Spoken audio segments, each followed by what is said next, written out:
आपके बीच फिर मैं लेकर आया हूँ एक बहुत ही ज़बरदस्त इन्फॉर्मेटिव और जो आपके लाभ का लिए बहुत ही लाभदायक है, आपके काम की चीज़ है। वैसा चीज़ जो आप हर दिन किसी न किसी केस के सिलसिले में आपको बहुत सारी परेशानियों का सामना करना पड़ता है।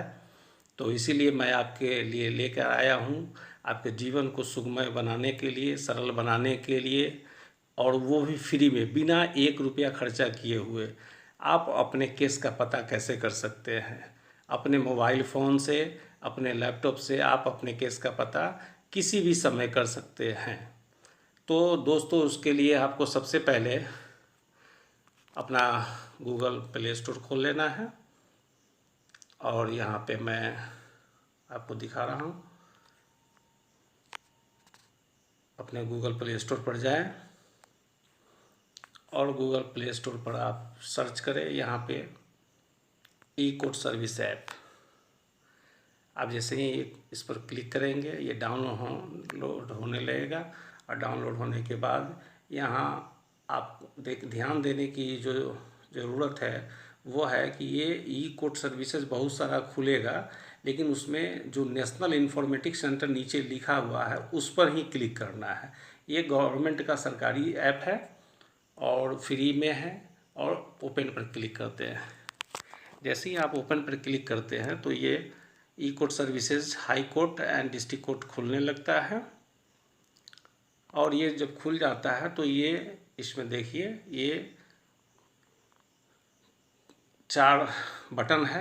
CNR number, case number record, दूसरा है केस स्टेटस की केस, किसी भी केस का क्या स्टेटस है, क्या उसकी स्थिति है, कोर्ट में किस स्टेज में चल रहा है, वो कहाँ पे है, किस कोर्ट में है, किस जज के अधीन है, ये तमाम चीज़ें इसको केस स्टेटस पर क्लिक करने के बाद पता चलेगी।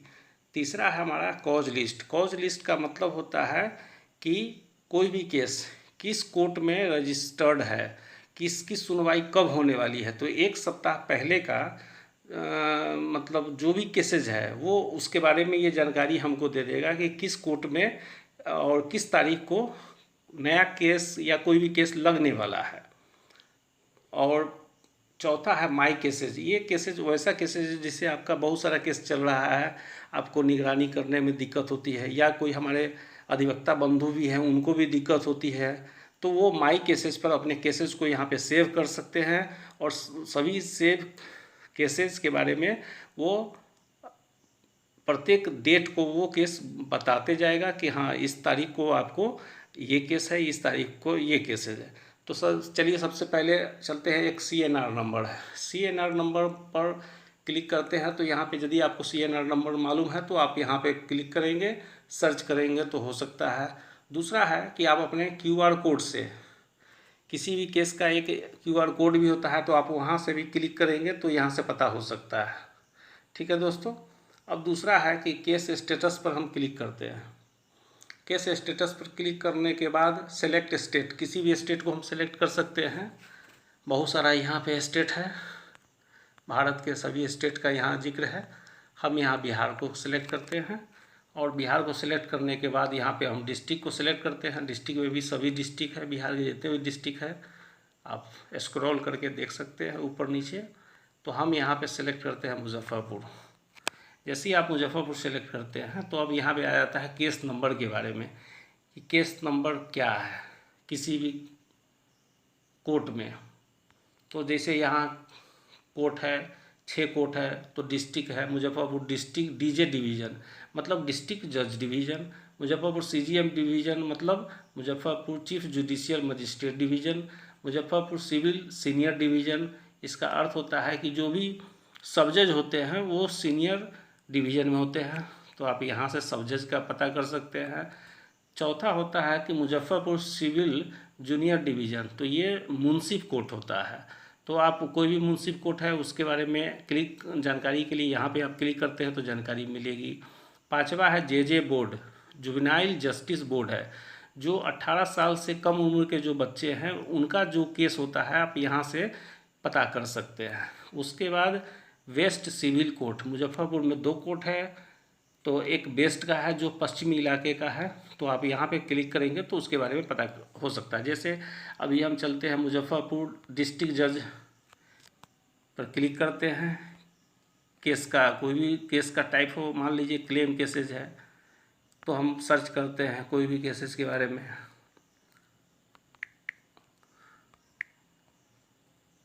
2023 का, तो यहाँ पे एक केसेस के बारे में पता चला जो कि क्लेम केसेज है, केस नंबर 11 साल 2023। यहाँ पे देखिए, इस पर मुजफ्फरपुर डीजे डिवीज़न है, इस पर आप क्लिक करेंगे तो ये केस खुल जाएगा और इसमें पार्टी का नाम किसके बीच में केस चल रहा है वो आ जाएगा। यहाँ क्लेम केसेज जो ब्लू रंग का है उस पर आप क्लिक करेंगे तो आपको इस केस का पूरा हिस्ट्री पता चल जाएगा कि ये केस, देखिए यहाँ पे किस तरह का केस है। केस टाइप में क्लेम केसेज है, filing number, filing date, registration number, registration date और CNR नंबर। ये CNR नंबर 16 अंकों का अंक एक केस नंबर होता है। उसके बाद केस की हियरिंग कब कब हुई है, फर्स्ट हियरिंग कब है, नेक्स्ट हियरिंग कब है, केस किस स्टेज में चल रहा है। तो यहाँ देखिए सिरजदार रिपोर्ट में चल रहा है, किस कोर्ट में है, तो ये कोर्ट डिस्ट्रिक्ट एंड सेशन जज में है। यहाँ पे QR कोड पर क्लिक करेंगे तो इस केस का QR कोड ये बताएगा। उसके बाद पिटिशनर क्या है, इसमें कौन कौन पिटिशनर है उसका नाम आ जाएगा। उसके बाद रिस्पोंडेंट और एडवोकेट इसमें कौन कौन है वो पता चल जाएगा। उसके बाद कौन किस सेक्शन में ये केसेस है, तो ये देखिए यहाँ पे लिखा हुआ है मोटर व्हीकल एक्ट 166 में। उसके बाद केस हिस्ट्री के बारे में पता चल जाएगा कि ये केस कब कब चल रहा है, इसका डेट कब कब हुआ और किस किस कोर्ट में चला, तो आप यहाँ से पता कर सकते हैं। दूसरा है, आप यहाँ पे CGM डिवीज़न पर क्लिक करेंगे तो CGM डिवीज़न पर क्लिक करने के बाद जो भी क्रिमिनल केसेज है, जो भी तरह का केसेज है, बहुत सारा है। जैसे यहाँ पे देखिए ये CGM डिवीज़न के केसेज है, किसी भी केस के बारे में आप पता यहाँ से कर सकते हैं। तो चलिए हम यहाँ पे क्रिमिनल केस के बारे में पता करते हैं। तो यहाँ पे केस नंबर यही रहने देते हैं, कोई भी हम सर्च करते हैं। तो 11 नंबर केस है CGM डिवीज़न में, उस पर क्लिक करते हैं। तो क्लिक करने के बाद देखिए एक केस खुला जिसका पार्टी का नाम है state versus Bihar versus Anita Devi और ये केस नंबर है। इस पर क्लिक करते हैं तो ये हमें पता चलता है, इस केस का पूरा डिटेल्ड हमको पता चल जाता है कि इस केस का स्टेटस क्या है, QR कोड क्या है, इस केस के पिटिशनर कौन है। उस पर क्लिक करेंगे, पिटिशनर का नाम पता चल जाएगा, किस सेक्शन में है वो सेक्शन भी हमें यहाँ पता चलता है। इंडियन पेनल कोड देखिए IPC लगा हुआ है। FIR डिटेल, अब FIR गायघाट FIR नंबर 140 और साल 2022, ये FIR का भी हमें यहाँ पता चल गया। उसके बाद केस हिस्ट्री के बारे में पता चलेगा कि ये केस जो है किस स्टेजेज में है, तो ये अभी एविडेंस बता रहा है। किस कोर्ट से ट्रांसफ़र हुआ वो भी बताएगा और बिजनेस डेट मतलब कब है, उसका नेक्स्ट हियरिंग कब है वो भी बताएगा। तो यहाँ पे हमें ढेर सारी जानकारी मिलती है। उसके बाद मुजफ्फरपुर सिविल सीनियर डिवीज़न पर क्लिक करते हैं तो जो भी सब जज होते हैं, सब जज में जो भी केसेज है, ये इस तरह का जो भी केसेज है, ये सिविल नेचर का जो भी केसेज है सब जज के यहाँ उस केस के बारे में यहाँ से जानकारी हमें मिल जाएगी। उसके बाद अब आते हैं यहाँ पे मुजफ्फरपुर सिविल जूनियर डिवीज़न, उस पर क्लिक करते हैं तो जूनियर डिवीज़न में जो भी केसेज है ये तमाम इतना ही केसेज है। आप किसी भी केस के बारे में यहाँ से क्लिक करके पता कर सकते हैं। उसके बाद आते हैं JJ बोर्ड मुजफ्फरपुर। 18 साल से कम उम्र के जो बच्चे होते हैं उनका जो केसेज होता है वो जुवेनाइल जस्टिस बोर्ड में होता है और उस केस के भी बारे में हम यहाँ से पता कर सकते हैं। देखिए यहाँ पे केस नंबर जुवेनाइल जस्टिस में केस नंबर 11 ईयर 2023, इस पर क्लिक करते हैं तो नाम नहीं बताता है सिक्योरिटी ख्याल से उसका, ताकि समाज पे बच्चे पर गलत असर नहीं पड़े, उसके लिए उसका नाम बताया नहीं जाता है। तो आप यहाँ पे केस पर क्लिक करेंगे तो इस केस के बारे में भी पता चल जाता है। फिर पिटिशनर का नाम यहाँ पे नहीं बताया जाता है, कि केस करने वाले का भी नाम नहीं बताया जाता है। FIR होता है उसके बारे में पता चलता है, आपको कौन सा एक्ट लगा है वो भी पता चलता है यहाँ पे। और केस हिस्ट्री क्या है उसके बारे में भी पता चलता है। तो यहाँ पे अभी देखिए बता रहा है केस का स्टेटस है कि फाइनल केस डायरी का इंतज़ार किया जा रहा है। और उसके बाद अब आता है हमारा बेस्ट सिविल कोर्ट। उस पर क्लिक करने के बाद जो बेस्ट पश्चिमी क्षेत्र के जो भी केसेज है उसका लिस्टिंग यहाँ पे है। अब किसी भी केस के बारे में आप यहाँ पे जानकारी प्राप्त कर सकते हैं। अब क्रिमिनल केस है, केस नंबर 11 साल 2023, इस पर क्लिक करते हैं तो ये पश्चिमी क्षेत्र का केस है, उसके बारे में हमें जानकारी मिलेगी। और ये जो ब्लू रंग का है उस पर क्लिक करते हैं तो इस केस का पूरा डिटेल हमें पता चल जाता है। ये देखिए FIR पर क्लिक करते हैं तो FIR के बारे में किस थाना का है, FIR नंबर क्या है, किस साल किया गया है, वो जानकारी मिलती है। फिर केस डायरी पर क्लिक करते हैं तो हमें अपीयरेंस के स्टेज में ये केस बताता है। तो इस तरह हम अपने केस का पता कर सकते हैं केस नंबर के द्वारा। उसके बाद फाइलिंग नंबर के द्वारा हम किसी भी केस के बारे में पता कर सकते हैं कि फाइलिंग नंबर क्या है। जो भी आप फाइलिंग नंबर हो आप सर्च करके देख सकते हैं। हम इसको सर्च करते हैं, यहाँ पे देखिए 4 केसेस के बारे में पता चल रहा है। डिस्ट्रिक्ट जज में 4 केसेस लगा हुआ है, तो इस तरह आप पता कर सकते हैं। उसी तरह CGM डिवीज़न के बारे में पता कर सकते हैं, यहाँ CGM डिवीज़न के बारे में पता कर सकते हैं। ठीक है, अब हम आते हैं एडवोकेट नेम। किसी भी केस को आप एडवोकेट के नेम से भी आप सर्च कर सकते हैं। जैसे मैं यहाँ सर्च करता हूँ,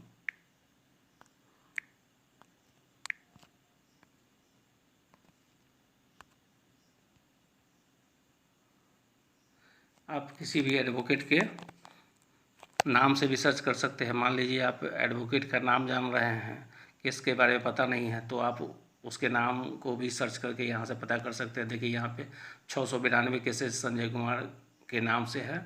आप इन तमाम केसों को आप यहाँ से अध्ययन कर सकते हैं, सर्च कर सकते हैं और अपने केस के बारे में भी जानकारी आप प्राप्त कर सकते हैं। अब हम आते हैं पार्टी नेम पर कि कोई भी केसेस किसी भी कोर्ट में चल रहा हो तो लेकिन हमको पता नहीं है कि किस कोर्ट में चल रहा है, उसमें पार्टी का क्या नाम है। तो मान लीजिए हम डिस्ट्रिक्ट जज के यहाँ हम कोई भी पार्टी है, हम संजय कुमार के नाम से ही सर्च करते हैं और 2023 का ही सर्च करते हैं, बोथ कर देते हैं। तो इस नाम से यहाँ पे केसेस है कि नहीं है वो हमें जानकारी यहाँ से मिलेगी। देखिए यहाँ पे जानकारी आ गया कि 63 केस है, 63 केसेज है।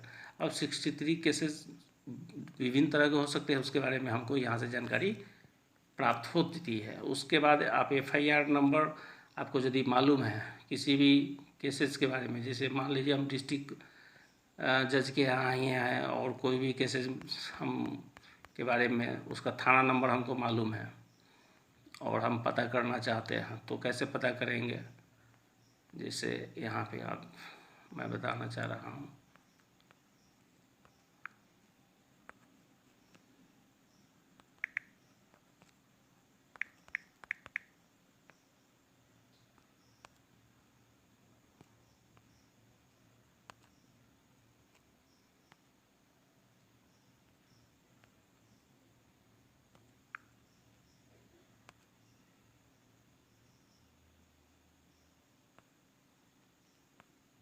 ठीक है।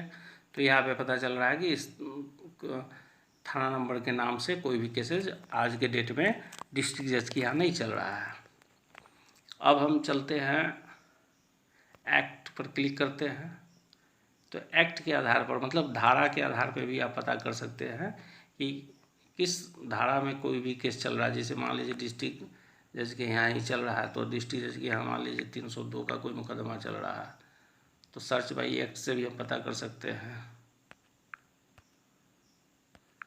ये अभी नहीं खुल रहा है लेकिन यहाँ से भी आप जानकारी प्राप्त कर सकते हैं। यहाँ पे अंडर सेक्शन जो भी हो आप यहाँ पे डालेंगे, मान लीजिए 302 का ही मामला डालते हैं और गो पर क्लिक करते हैं। एक्ट टाइप यहाँ पे एक्ट नहीं खुल रहा है तो यहाँ पे अभी शायद नेट के प्रॉब्लम के कारण नहीं खुल रहा है। तो यहाँ से भी आपका हो सकता है। तो इस तरह हम बहुत सारी इन्फॉर्मेशन हम जानकारी प्राप्त कर सकते हैं। और दूसरा है कि आप यहाँ पे हाई कोर्ट से संबंधित भी कोई भी केसेज हो आप यहाँ पता कर सकते हैं। किसी भी हाई कोर्ट में कोई भी केसेस चल रहा हो, जैसे पटना हाई के बारे में जो भी जानकारी, कोई केस जानकारी चाहिए तो आप यहाँ पे बैठे बैठे भी प्राप्त है, उसके लिए कहीं जाने की ज़रूरत। दोस्तों, अब मैं आपको लेके चल रहा हूँ इस ऐप के बारे में बताने जा रहा हूँ। इस ऐप का जो ऊपर में शेयर का जो ऑप्शन है, आप उस पर क्लिक करेंगे तो किसी भी सोशल मीडिया पे आप यहाँ से अपने किसी भी केस को शेयर भी कर सकते हैं। अब बैक आते हैं, फिर उसके बाद आप यहाँ पे आएंगे तो देखेंगे कि आप यहाँ पे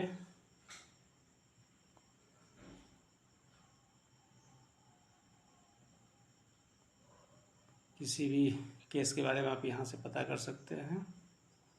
अब यहाँ पे जो होम है, आप होम पर आएंगे तो यहाँ पे डिस्ट्रिक्ट कोर्ट के बारे में जानकारी दे रहा है।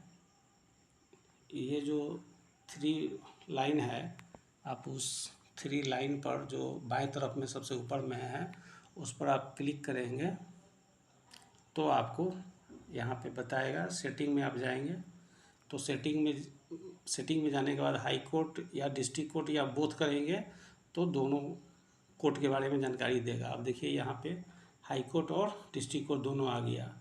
अब हाई कोर्ट पर क्लिक करेंगे तो हाई कोर्ट पर क्लिक करने के बाद इस देश के जितने भी हाई कोर्ट है, सभी हाई कोर्ट के बारे में जो भी केसेस चल रही है उसके बारे में भी आप जानकारी यहाँ से फ्री में प्राप्त कर सकते हैं। उसके लिए सेलेक्ट हाई कोर्ट को आप सिलेक्ट करें। यहाँ पे जैसे मैं पटना हाई कोर्ट को सिलेक्ट करता हूँ, उसके बाद बेंच में मैं प्रिंसिपल बेंच पटना को सिलेक्ट करता हूँ। और कोई भी केस आप यहाँ पे केस नंबर पर, फाइलिंग नंबर पर, एडवोकेट नेम पर, पार्टी नाम पर, FIR पर आप यहाँ से सर्च कर सकते हैं। जैसे मैं एडवोकेट पर सर्च करता हूँ, एडवोकेट ने नेम अपना कोई भी नाम लिखिए, कोई भी एडवोकेट के बारे में जिसके बारे में आप जानकारी प्राप्त करना चाहते हैं तो मैं यहाँ पे करता हूँ और गो पर क्लिक करता हूँ। तो यहाँ पे आप देखिए इस केसेस के बारे में जो भी एडवोकेट संजय कुमार के नाम से है पटना हाई कोर्ट में, उस एडवोकेट के नाम से जितने भी केसेस फाइलिंग है वो तमाम केस आपके मोबाइल पे आ जाएंगे। आप यहाँ से सर्च कर सकते हैं। थोड़ा समय लग रहा है, लोडिंग हो रहा है।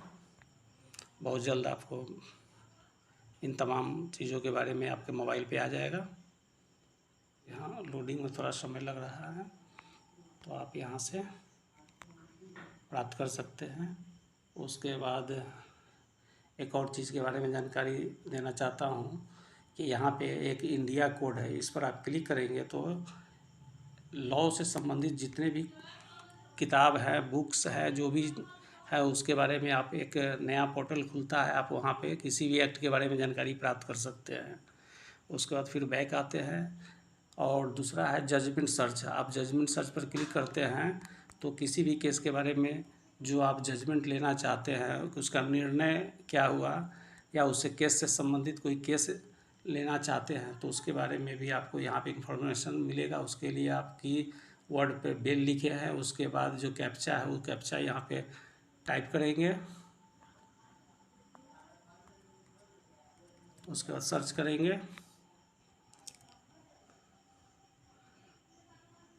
तो देखिए बेल से संबंधित जितना भी केसेज है वो सब केस के बारे में आपको यहाँ पे सूचना मिल गया है, किस कोर्ट में है, किस जज ने किया, कब किया, तमाम इन्फॉर्मेशन आपको यहाँ से मिल जाती है। अब आप यहाँ से किसी भी केस के बारे में आपको ये पूरी नॉलेज ये ऐप देता है।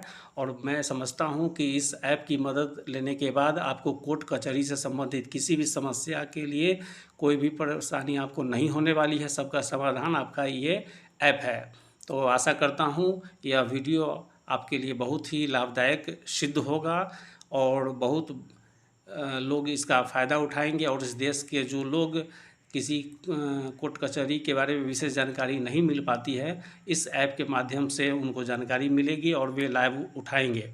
तो इन्हीं शब्दों के साथ पुनः आपसे कहना चाहता हूँ कि आप वीडियो अच्छा लगा हो तो मेरे चैनल को सब्सक्राइब ज़रूर करें, ताकि आप मिस न करें मेरे किसी भी इम्पोर्टेंट वीडियो से। जैसे ही आप सब्सक्राइब करते हैं तो मेरा वीडियो आपके मोबाइल पर, आपके लैपटॉप पर हमेशा अवेलेबल रहेगा, कोई भी मिस नहीं होगा। मेरे चैनल पर आप कमेंट ज़रूर करें कि कोई भी तरह की कमी रह गई हो तो मैं पूरा करने का प्रयास करूं, और बेल आइकन को ज़रूर दबाएं। इन्हीं शब्दों के साथ आशा करता हूं कि आपका जीवन सुखमय होगा। तो हमेशा मुस्कुराते रहिए, गुनगुनाते रहिए। धन्यवाद।